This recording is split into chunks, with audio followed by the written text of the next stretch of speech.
اس میں ذہانت ہے, اس کے اندر فکر ہے, اس کے اندر عقل ہے, اس کے اندر آپ کی دانائی ہے, اس کے اندر پوری حکمت کی ایک دنیا آباد ہے. آپ سوچئے کچھ ماہر لوگ ہیں نا جو ایک دو لائنوں سے شادی کی لائنیں ڈھونڈ لیتے ہیں, بچے اگر ہیں تو ڈھونڈ لیتے ہیں, دل کی بیماریاں ڈھونڈ لیتے ہیں.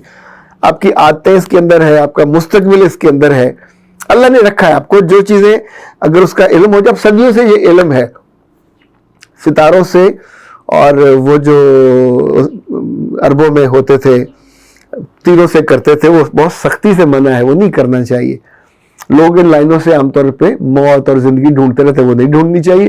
جو انسان کی صحت ہے, اس کے اعمال ہے, اس کی چیزیں بہتری ہونے والی, ان چیزوں کو دیکھ لینا چاہیے. ویسے اب تو لوگ پاؤں کی لکیروں پہ بھی چلے گئے. میں کچھ عرصے کے بعد امید ہے انشاءاللہ کچھ ویڈیوز جو ہینڈ رائٹنگ ہے اس پہ کروں گا کہ دنیا میں یہ علم بہت شاندار ہے, ہمارے پاس بہت تھوڑا ہے. ایک ہی پاکستان میں صاحب تھے, عبدالسلام عارف صاحب, یہ وابڈا میں تھے, ان کا بہت شوق تھا اور انہوں نے کتاب اس پہ لکھی تھی.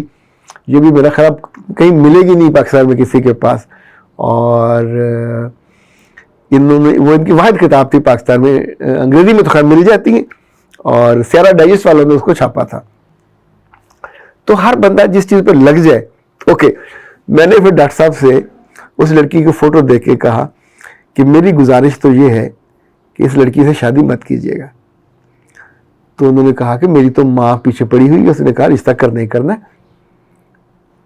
وہ لڑکی والے نئی کرولا دے رہے ہیں اور بڑا ہی خوبصورت گھر ہے جو انہوں نے 2.5 کروڑ کا خریدا ہے اس لڑکی کے لیے, وہ ہے. اچھا, پھر زرعی زمین ہے, ٹیوب ویل اس پہ لگا ہوا ہے, وہ جو شمسی توانائی والا ہے وہ اس پہ لگے ہوئے ہیں, بجلی کا خرچہ بھی نہیں ہے, وہاں سے فصلیں بھی آتی ہیں. وہ خود بھی کبھی کبھی اپنے کھیتوں میں مربوں میں جاتی ہے, اور پڑھی لکھی ہے. اس نے غالباً کو MBA کیا ہوا اور کسی اچھی کمپنی میں وہ جاب کر رہی ہے. اوکے, تو میں نے اسے کہا کہ آپ 2 چیزیں مجھے بتائیے کہ ساری عمر گھر سے باہر رہنا چاہتے ہیں, نمبر 1. دوسرا, کیا ساری عمر دیواروں کے ساتھ سر رکھ کے علامہ اقبال کی فوٹو بنے دکھی اور پریشان رہنا چاہتے ہیں؟ تو کہنے کا کیا مطلب آپ کا؟ جب گھر میں آپ کی سنی نہیں جائے گی, گھر میں آپ کا کوئی روب ہونا تو دور کی بات ہے, آپ میٹر نہیں کرو گے, کل آپ کے بچے ہو جائیں گے تو خاتون اتنی تگڑی ہے مال و دولت کے اعتبار سے, اس کی رتی برابر ڈیپینڈنسی آپ پہ نہیں ہوگی. آپ کو جیب خرچ دیں یا نہ دیں, اٹ میکس نو ڈفرینس. اچھا, آپ گھر کی گروسری لائیں یا نہ لائیں, اٹ میکس نو ڈفرینس. آپ ذرا سی بدتمیزی کرو گے تو آپ کو کک آؤٹ کر دیا جائے گا, آپ اس کے گھر میں رہیں گے. چونکہ ایسے کیسز میں نے جتنے دیکھے ہیں جو لڑکیوں کے گھر میں آباد ہوئے, میں نے وہ گھر بھی چلتے دیکھے نہیں, کبھی کوئی ریئر ایک آدھ case who, exception every where. میرے ایک بہت ہی شاندار دوست تھے, ان کے سسرال والوں نے ان کو گھر دیا. گھر بھی کوئی بہت بڑا نہیں تھا, 12 مرلے کا گھر تھا. لاہور میں ایک اچھا مرلے کا گھر ہے, اور پر ہر کچھ دنوں کے بعد ان کی بیوی یا سسر ان کو سنا دیتے کہ ہم نے یہ لے کے دیا. اچھا, تھوڑی بدتمیزی انہوں نے کی تو انہوں نے آگے سے کہا کہ یہ ہمیں کچھ ایسا ویسا مت سمجھنا, میں تو اشارہ کر دوں تو لوگوں کی لائنیں لگ جائیں گی میری بچی کے رشتے کے لیے. تو ان صاحب نے پھر غیرت میں آ کے ان سے کہا کہ اچھا جی, وہ جو دم ہلاتے ہوئے آئیں گے ان سے رشتہ کر لیجیے گا, میری طرف سے جواب ہے. انفیکٹ یہ جو گھر کا زوم ہے یہ زوم باطل ہے. تو کوگنیٹو علم سے بات شروع ہوئی تھی, تو ان صاحب کا دل اپنی ماں کی وجہ سے اس کی دولت پہ, اس کی گاڑی پہ آیا ہوا تھا. خاتون حضرات, پنجاب میں جو دانائی ہے 100 سالوں کی, وہ جو کہتی ہے کہ لڑکا ہمیشہ اپنے برابر یا نچلے میں دیں, لڑکی ہمیشہ اوپر دیں. لڑکی آپ کی اوپر چلی جائے گی, اس کی اولاد 1 درجہ اور 2 درجے اور اوپر چلی جائے گی. پر لڑکا اگر آپ کا دب گیا کسی کی عمارت میں, یہ جو لوگ ہیں نا امیر خواتین سے ان کی شادی کر لیں, جوتے کھاتے ہیں ہمیشہ, وہ ان کے نیچے لگے رہیں گے, مرد بن کے تو کبھی ان کو جینے کا موقع ہی نہیں ملے گا. اب یہ خاتون اپنا دروازہ بھی کھلوائے گی اور لاڈ بھی اٹھوائے گی, اور بازار جائیں گے تو جیسے کہتے ہیں نا کہ صرف اس کے لفافے اٹھانے کی ان کی پوزیشن ہوگی. بھینس گئی پانی میں وہ نہیں نکلتی, اور ایسی خاتون گئی شاپنگ مال میں تو وہ بھی نہیں نکلے گی. تو یہ بھائی صاحب یہ بھی نہیں کہہ سکے کہ بیگم آ جاؤ واپس چلے, تینوں بہت ہی جلدی تو چلا جا, میں اپنی گاڑی سے آ جا کہ تو رکشہ لے کے چلا جا. جب ان کو میں نے پورا تفصیل سے اس کا جائزہ لے کے بتایا, پھر میں نے ان کو بتایا کہ اس کی جو آنکھیں ہیں وہ بہت تیز ہیں. ایک ہوتی معصوم آنکھیں, ایک ہوتی ہیں کننگ آنکھیں, شرور آنکھیں. یہ آنکھیں لوگوں کو چار جاتی ہیں, کھا جاتی ہیں.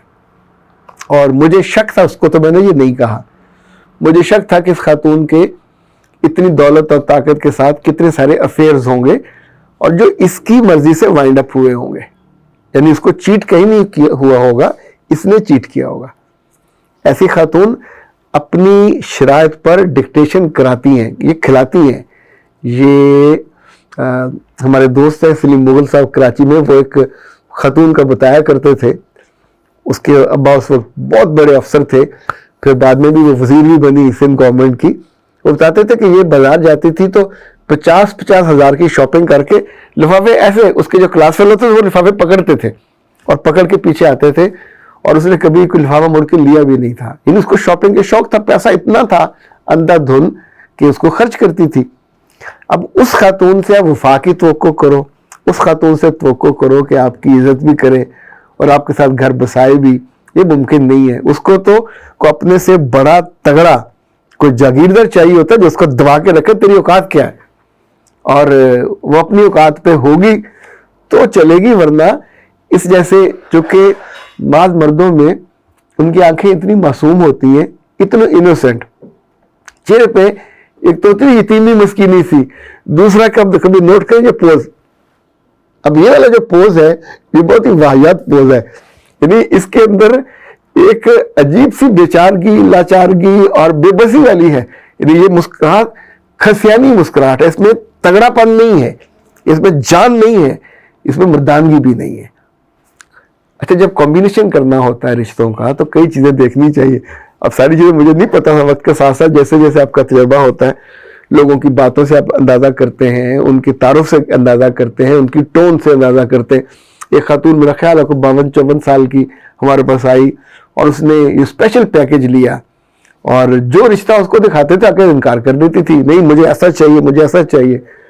تو جب مجھ تک کیس پہنچا تو میں نے کہا ان سے معذرت کریں, ان سے کہیں کہ بی بی دنیا میں آپ کے لیے ریڈی میڈ رشتے نہیں ہیں, آپ کا رشتہ اسپیشل کیس ہے, کوئی مانے گا تو ملے گا, آپ کی مرضی سے تھوڑی ملنا ہے. یعنی آپ عمر کے اس حصے میں ہیں جہاں ساری آپ کھا کما چکی ہے, اب آپ کو بونس کے طور پہ کوئی رشتہ ملنا ہے. یہ تھوڑی ہوگا کہ کوئی کسی کمپنی کے سی آپ کی خدمت میں ہم پیش کر دیں اور کیا جناب یہ چونکہ 52-54 سال کی خاتون ہے, یہ چاہتی ہیں کہ ان کو کتنا امیر بھی, ساتھ وہ شرطیں لگا رہی تھی کہ اس کی جو پے ہے 4 لاکھ سے کم نہیں ہونی چاہیے. مطلب بیڑا ترج ہے, انہیں 4 لاکھ تنخواہ ادھی ہے تو انہیں کو 50-60 سال دی, مطلب اس کا دماغ خراب ہے, وہ کوئی چھوٹی لڑکی سے شادی کر لے. خیر بہت مزے کی چیزیں ہوتی ہیں, پر یہ جو کوگنیٹو علم ہے کہ آپ لوگوں سے ملتے ہوئے ان کی ڈیلنگ کا, ان کے رویے کا, ان کے اگر میرے پاس آئے تو میں ہاتھ بھی دیکھ لیتا ہوں ان کے, یعنی میں وہ لائنیں نہیں دیکھ رہا تھا جو میری مرضی کی ہے, جو مجھے ضرورت ہوتی ہے میں دیکھ کے ان کو بتاتا نہیں میں نے کیا دیکھا. اور اسی طور پہ یہ جو انسانوں میں فہم ہے, انسانوں میں اکاموڈیٹ کرنے کا علم ہے, انسانوں کے اندر برداشت کا علم ہے, انسانوں کے اندر اپنے علم پہ, جب علم آتا ہے تو آپ کو ہمبل کر دیتا ہے, جب علم آتا ہے تو آپ کو محبوب کر دیتا ہے, جب علم آتا ہے تو آپ کو دوسروں کے لیے یوزفل بنا دیتا ہے.